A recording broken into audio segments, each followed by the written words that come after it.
Hey guys, how's it going? So, much like my fiance I, who was up earlier, I too am from a thriving metropolis, very similar to New York. It's called Mill Bay, British Columbia, Canada.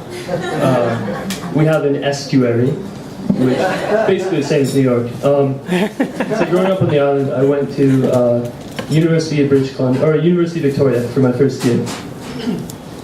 And I showed up, bright-eyed, bushy-tailed, very naive, gonna change the world. I was very excited. And UVic is voted the most beautiful campus in Canada. And we have a few nice ones. And it lived up to its name, so show up. Beautiful green grass, kids throwing frisbee. So there's like live music, somebody's having a beer. I'm like, this is amazing.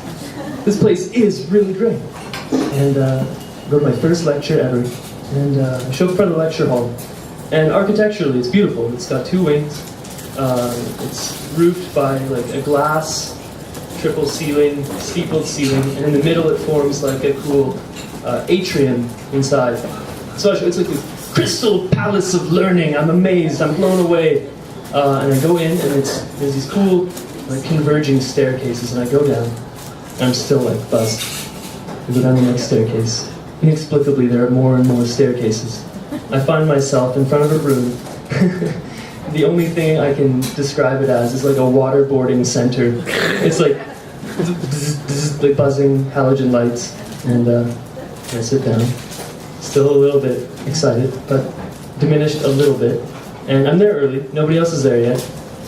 Slowly but surely, kids sort of shuffle in, take their seats. We're all kind of milling around. And class starts. No professor. 10 minutes later, no professor. 15 minutes later, he shows up. And he's a very small, slight man. And this is Introduction to Philosophy. So he shows up. He walks in, makes no eye contact. The distaste, the disgust and disdain in this man is palpable. It's radiating off him. Here he is, babysitting.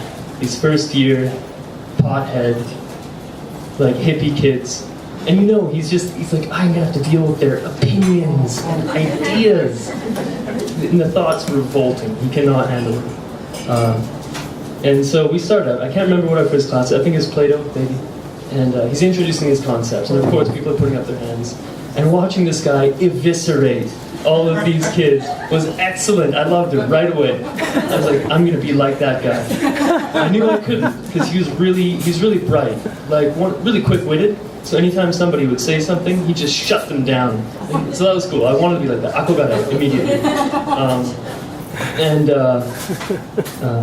And I only remember two things from the course, unfortunately. The first one is, we got into Thomas Hobbes. And he said, Thomas Hobbes was born in 1588.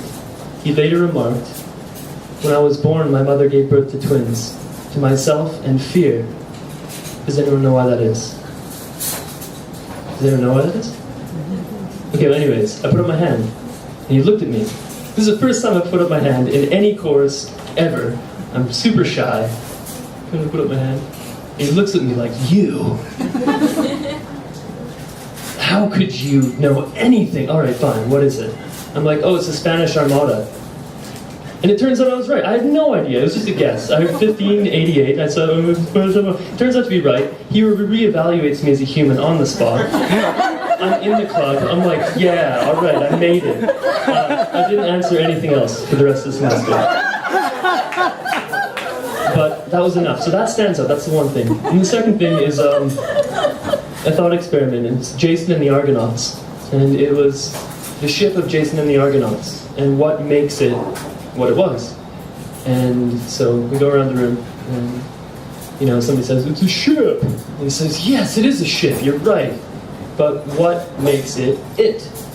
And so somebody thought a little bit more about it and said, well, it's probably like a Greek trireme, right? It had eyes painted on the front, maybe like one of those prows for smashing other ships.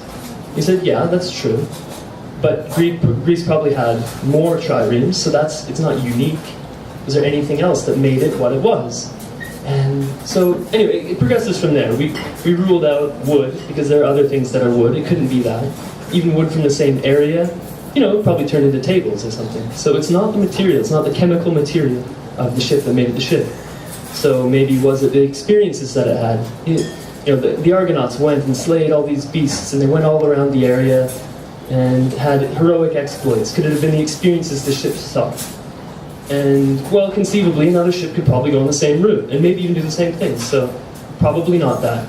So anyways, you can see how it gets applied to other things. What is a cat? Is a cat something with 4 legs? Well, a table has 4 legs, clearly not. And you go on from there. And eventually we get to people. What makes a person a person? And that's a little bit more contentious. We all think we know what we are. None of us know what we are, I think. But we think we do. And we don't like being told what we aren't or what we are. So people, tempers got a bit heated in some of the conversations. I find as a rule, if you say you are and point at somebody, they're probably not going to be too happy. So some debates happened, which is great, actually. But we came to some conclusions. We thought probably experience. That probably has something to do with it. Our experiences shape us. Our experiences make us who we are. But, again, other people can have similar experiences. Maybe, I think where we left off was memories, because it seemed to fit most of the evidence. Memories make a person.